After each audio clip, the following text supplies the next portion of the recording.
I'm Doug Doyle with the Art of the Story. The Paco de Lucia Legacy Festival runs in New York City from February 20th through February 24th at various venues including Symphony Space, Carnegie Hall, and the Town Hall. One of the more than 30 performers participating in the festival is 8-time Grammy Award-winning pianist, composer, and educator Arturo O'Farrill, who joined me from the New School where the piano lessons were going on. I've been performing with Spanish artists for a very long time.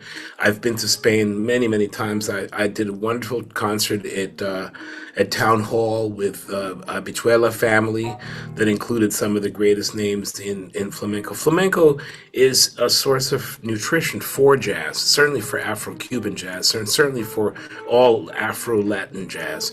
And I mean, the trail of improvisational practice really goes as far as the Middle East. We need to know where our music comes from, and so much of my music comes from Andalusia, from Spain, from the tabernas, the bodegas, from the places in Spain where great music, great food, great wine is made, and it's all reflected in this incredible concert, in this legacy of Paco de Lucia.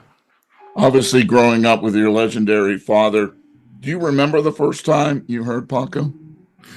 I remember the first time I heard Paco was probably when I was around 14, and it wasn't at Chico's house. I think it was a friend of mine who said, "Hey, check this out. This is called flamenco." And the first music I heard was not Paco de Lucia. That was a little later. The first music I heard was El Camarón.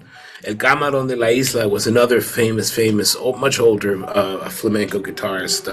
And then soon after that, of course, I was introduced to Paco de Lucia. It's hard to miss the direct line of improvisational prowess that is part of the flamenco tradition to what I do every day as a jazz artist, as a Latin jazz artist, as whatever label you want to put on me. But it is directly related to what is practiced on a regular basis in Spain. He is one of the first artists really to take flamenco into the classical and jazz categories, correct? He is indeed. He has of course, his work with other guitarists and with Chick Corea, as I said earlier, was a very, very bold and forward-looking vision. And I don't think that it was a stretch, though.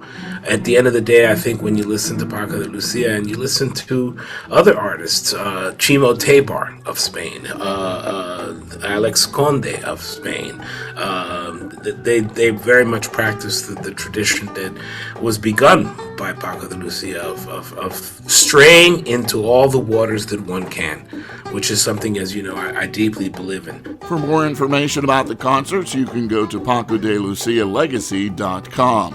You can see my entire interview with Arturo O'Farrill on the WBGO Facebook page. I'm Doug Doyle, WBGO News.